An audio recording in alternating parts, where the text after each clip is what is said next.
Fut un temps où on ne pouvait pas acheter une voiture en France si elle n'était pas diesel. Les gens voulaient absolument du diesel, le gouvernement nous incitait à acheter du diesel, le prix du litre était vraiment très bas. Bref, tout était fait pour que le carburant star sous le capot de nos bagnoles soit un diesel. Alors, on ne remercie pas Volkswagen, mais bon, on va pas faire un procès d'intention ici. Mais le diesel est depuis tombé en disgrâce. On achetait de l'eau sale sur le diesel, et en plus l'eau ça marche pas bien avec un moteur à combustion, bref. Et bien du coup, une motorisation diesel aujourd'hui, ça se fait plutôt rare. Il y a encore des constructeurs qui souhaitent continuer à proposer une alternative à l'électrique, à l'essence ou encore à l'hybride rechargeable ou à l'hybride simple. Et DS en fait partie, c'est l'un des derniers constructeurs à proposer dans sa gamme un bloc diesel. Et c'est la version, d'ailleurs c'est ce que j'ai oublié de vous dire, c'est d'ailleurs la version qu'on essaye aujourd'hui les amis, c'est donc un DS3 Performance Line équipé d'un moteur diesel Blue HDI. Et aujourd'hui on essaye peut-être l'un des plus gros flops français. Pas mal, non? C'est français.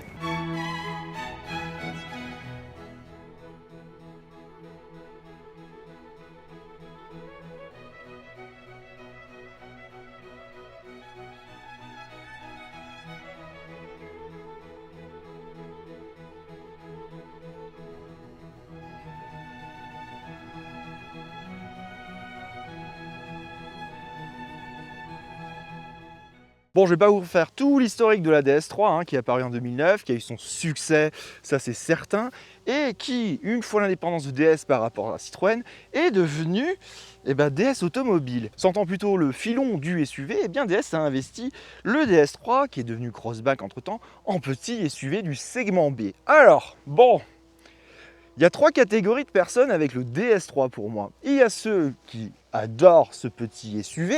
Il y a la deuxième qui tire dessus parce que bon, il a des qualités, il a aussi des défauts. Et puis il a ses haters, dont je faisais partie. Et c'est pour ça aussi qu'aujourd'hui je l'essaye. Il y a quelques semaines, à l'essai du Lexus LBX, j'avais tiré à balle perdue sur le DS3 en disant, d'ailleurs dans le titre de l'essai, le DS3 va prendre cher. On m'a reproché un peu une certaine impartialité. Et je dois avouer que c'est totalement vrai. J'avais jamais essayé le DS3, j'avais toujours été sur du statique.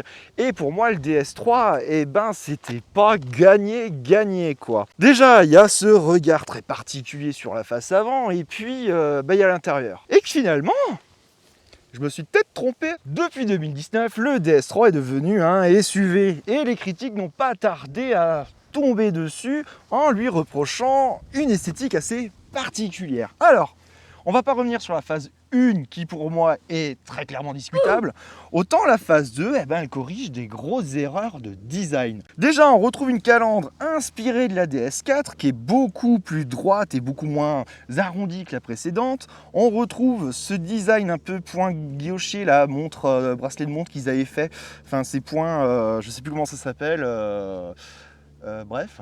A few moments later. Alors ici, pas de chrome, on est sur une Performance Line, donc c'est du noir satiné, voire black piano, ce que vous voulez sur la voiture.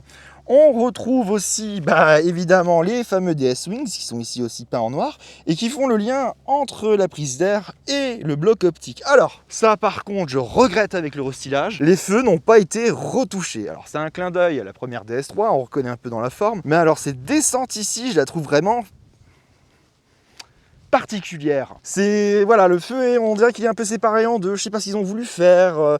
Même là, ça c'est joli, mais quand tu le prends en détail, c'est joli, mais si tu prends le feu au complet, c'est très étrange. Bon, c'est un peu raté, ça n'a pas été corrigé avec le facelift, tant pis, il y avait sûrement un impératif économique à mon avis. Par contre, ce que j'aime bien, c'est ce petit clin d'œil au DS4 et au DS7 qui est conservé, on avait déjà cette guirlande de LED sur la précédente version, et bien ici elle est droite. Et c'est beaucoup plus joli, c'est plus harmonieux et je trouve que ça lui donne presque un côté plus agressif. On sent qu'il a gagné en caractère le DS3. Là, on a une fausse prise d'air qui est ici et on a gagné des espèces de petites écopes ici qui donnent un style un peu à ce DS3.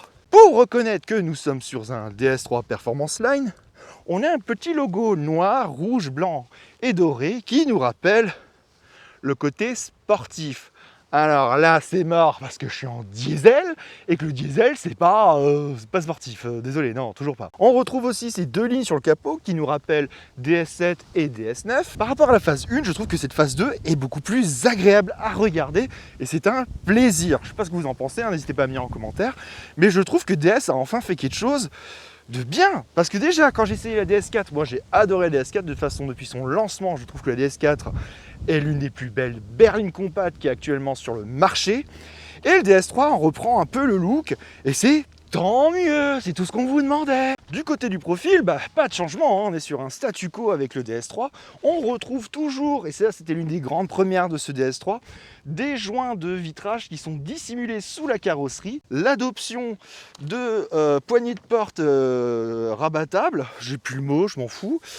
Alors par rapport à Toyota, je trouve qu'elles sont plus ouaté, hein, plus smooth. On sent qu'on est sur quelque chose d'un peu plus haut de gamme, un peu plus premium avec ce DS3 par rapport à une Toyota CHR essayée récemment sur la chaîne, qui quand elle ferme, ça fait boum. Vraiment, vous entendez les portières qui vont se fermer. Là, tu t'en rends même pas compte. Il y a vraiment un silence de fonctionnement au niveau des poignées de porte. Bon, alors moi j'ai quand même un point négatif sur cette voiture. Alors là, bien l'aileron là, de requin qui rappelle la première DS3. Bon, est-ce que c'était vraiment nécessaire de le faire aussi gros? Parce que ça, vous allez voir après, ça gêne un peu la visibilité arrière. Pas de claustro, quoi. Bon, peut-être pas forcément. Bon, il a le mérite d'être là, il fait le clin d'œil à la DS3. On a le toit flottant ici qui fait encore un hommage à la première DS3. Bon, tout n'est pas acheté sur ce DS3 en vrai. Mais moi, ce que je n'aime vraiment pas dans ce DS3, c'est ça. C'est cette ligne. Je trouve vraiment qu'elle n'apporte rien à la voiture. C'était pas forcément nécessaire. Je l'attendais depuis tout à l'heure. Vous voyez, c'est discret, ça s'entend pas vraiment. Et quand on est à l'intérieur, il n'y a vraiment rien qui vient perturber le passager et son conducteur, parce que c'est ultra silencieux quand ça se referme. À l'arrière, pas de gros changements non plus. Perle chrome, alors c'est une performance line, donc il y a aussi le logo en noir. Bon, finalement, c'est pas plus mal parce que ça allège la ligne. Donc, grosse nouveauté qu'il y a eu sur ce DS3, comme il ne s'appelle plus Crossback, DS Automobile a supprimé l'appellation sur la malle arrière et c'est devenu DS Automobile. Alors, cette opération, ça a surtout eu comme effet de vouloir asseoir un peu plus la marque pour les consommateurs, de comprendre que ce n'est plus une Citroën ou un dérivé Citroën, mais que c'est bel et bien une DS Automobile. Pas de changement, si ce n'est qu'on conserve toujours cette fausse sortie d'air latérale qu'on retrouve de l'autre côté aussi, qui pour moi n'a jamais vraiment rien rajouté en termes de design DS3. Je trouve que ça alourdit inutilement la ligne. Ça a le mérite d'être là pour donner un petit côté sportif, parce que dans SUV, le S veut dire sport, mais qui n'a pas vraiment d'intérêt ici. Là, on a un espèce de bosselage.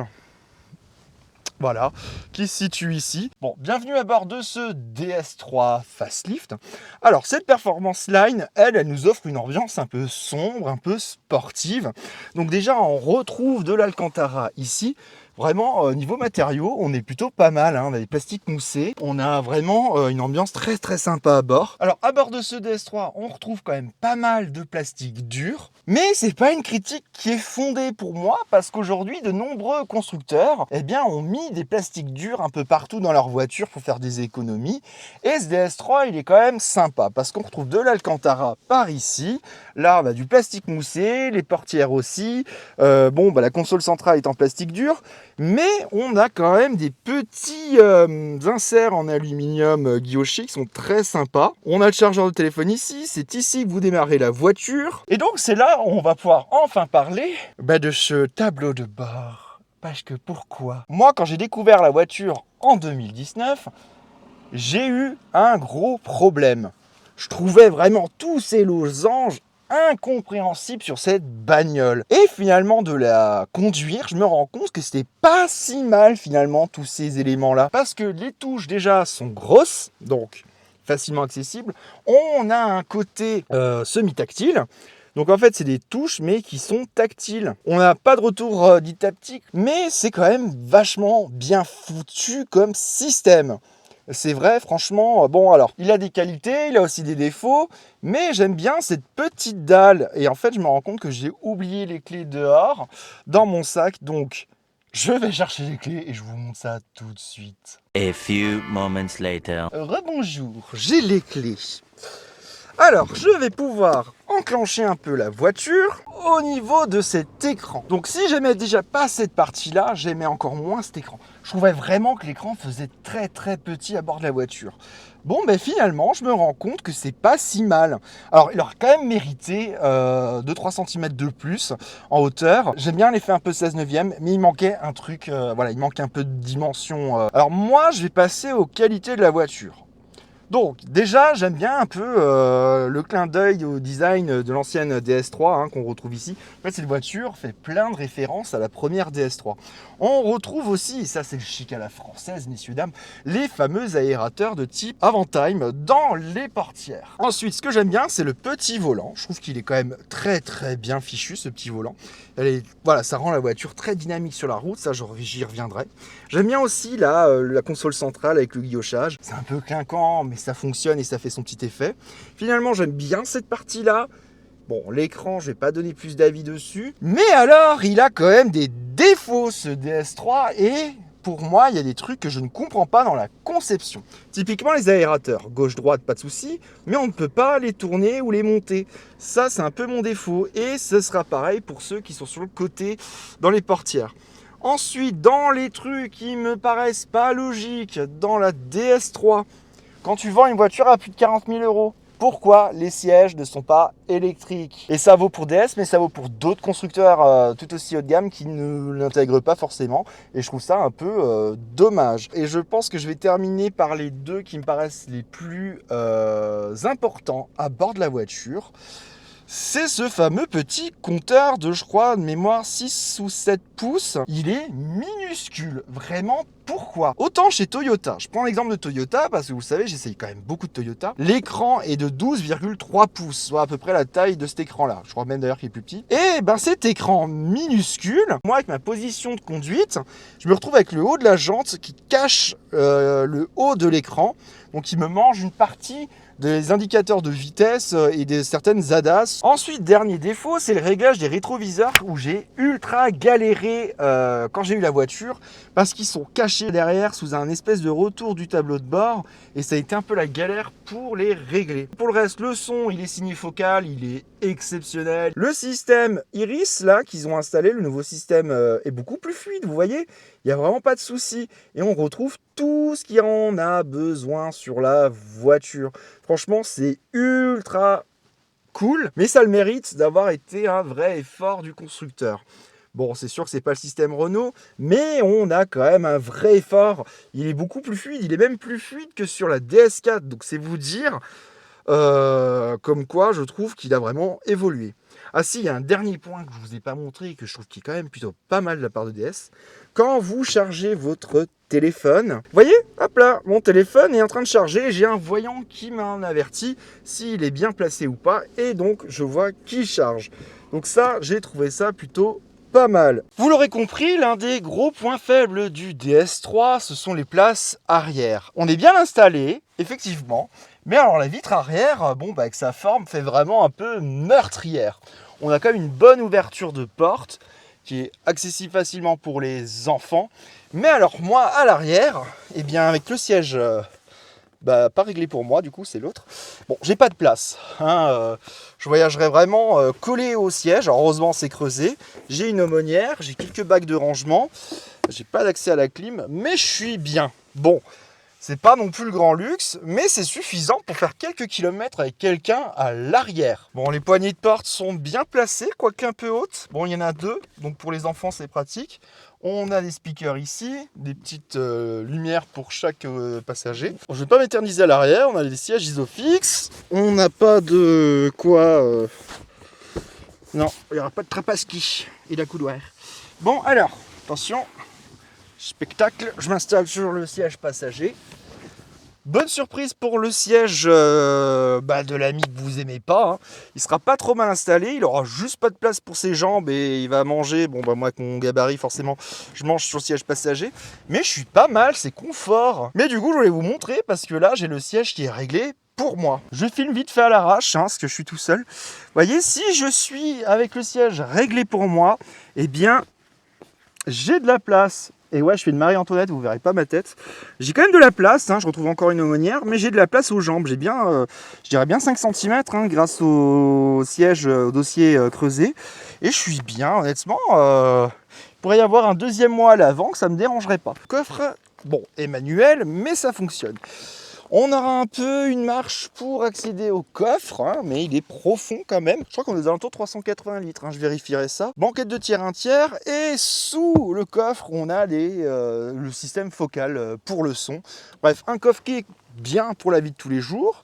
Pour les vacances, je suis pas sûr, hein, ce sera un peu léger, mais on est plutôt pas mal. Sous le capot, c'est ce que je vous disais, nous avons une version diesel, donc c'est un 4 cylindres 1,5 litre Blue HDI, donc avec AdBlue, accompagné d'une transmission EAT8, donc à 8 vitesses. La route, elle est dégradée.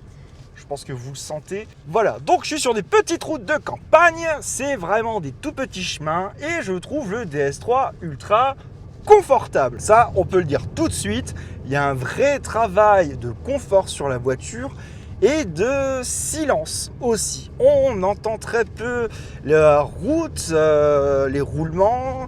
La voiture n'a pas vraiment de prise de roulis non plus. On est sur quelque chose d'assez travaillé de la part de DS pour offrir une voiture confortable.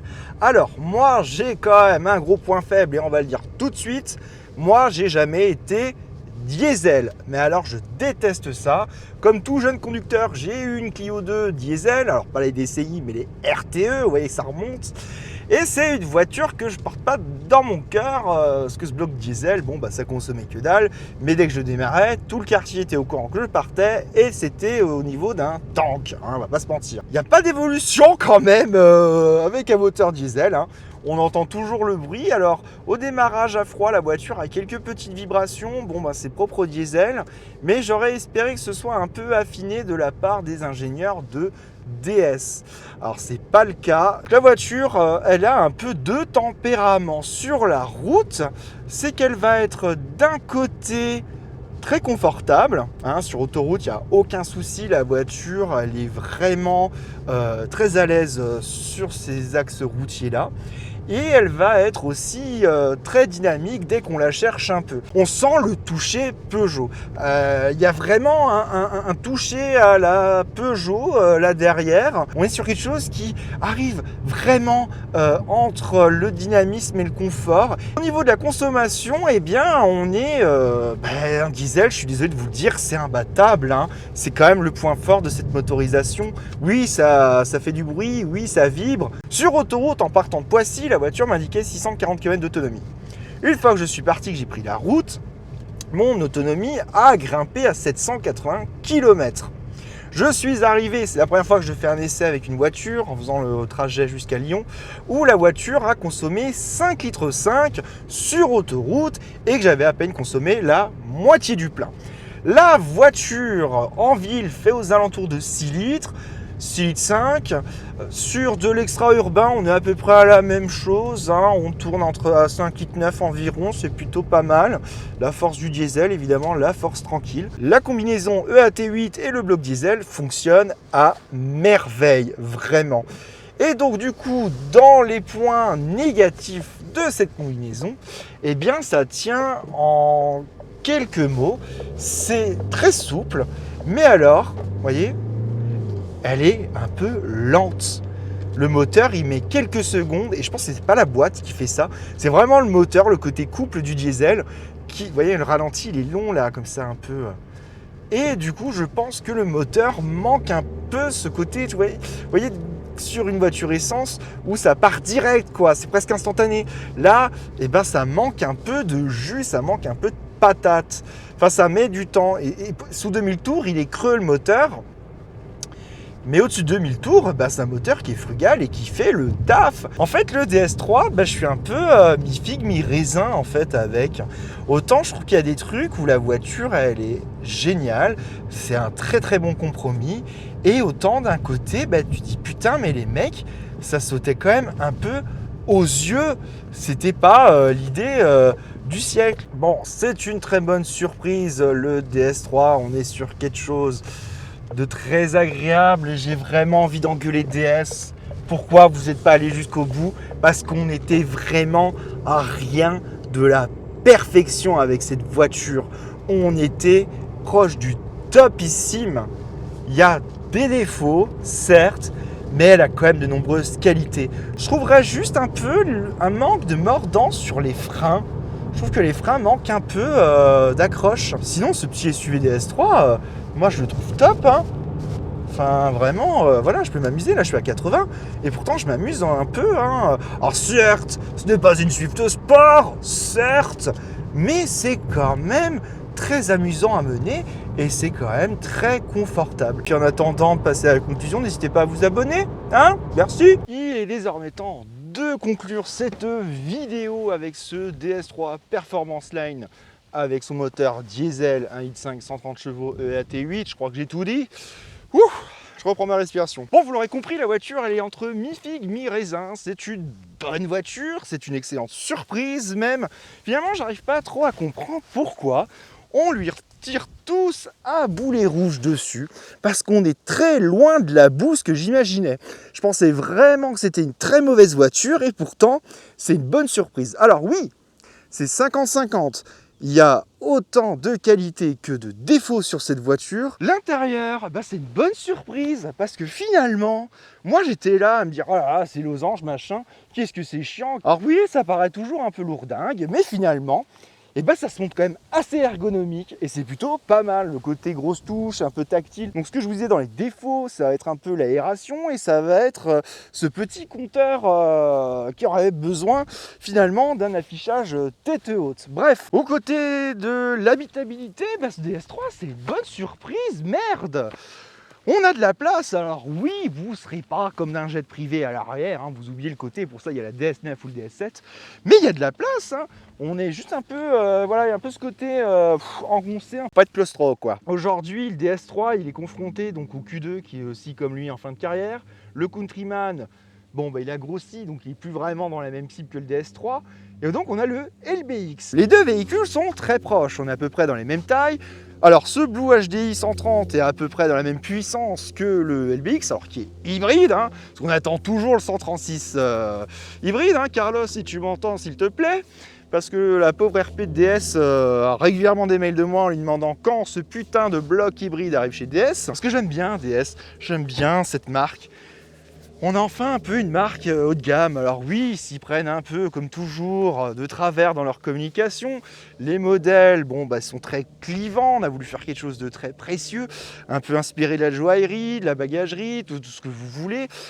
C'est un peu compliqué face à une certaine simplicité chez les Allemands, mais qui est acquise depuis des décennies. Le moteur, il est là, il conviendra toujours aux gens qui roulent beaucoup. Et c'est surtout l'un des derniers diesel du segment B, hein, parce qu'à part... 208 C3 n'en ont plus, 2008 le propose encore, je ne sais pas pour combien de temps, Clio ne l'a plus, Capture c'est que des blocs hybrides, bref il n'y a plus. Allez, j'en profite une dernière fois pour me mettre sur la calandre du DS3, parce que ça je sais pas si vous avez remarqué depuis le début, mais mon gilet est assorti à la calandre du DS3 là. Bref, voilà, merci d'avoir regardé cette vidéo, n'hésitez pas à vous abonner, à la partager, à la liker. Moi je vous remercie de votre fidélité, à très bientôt et salut.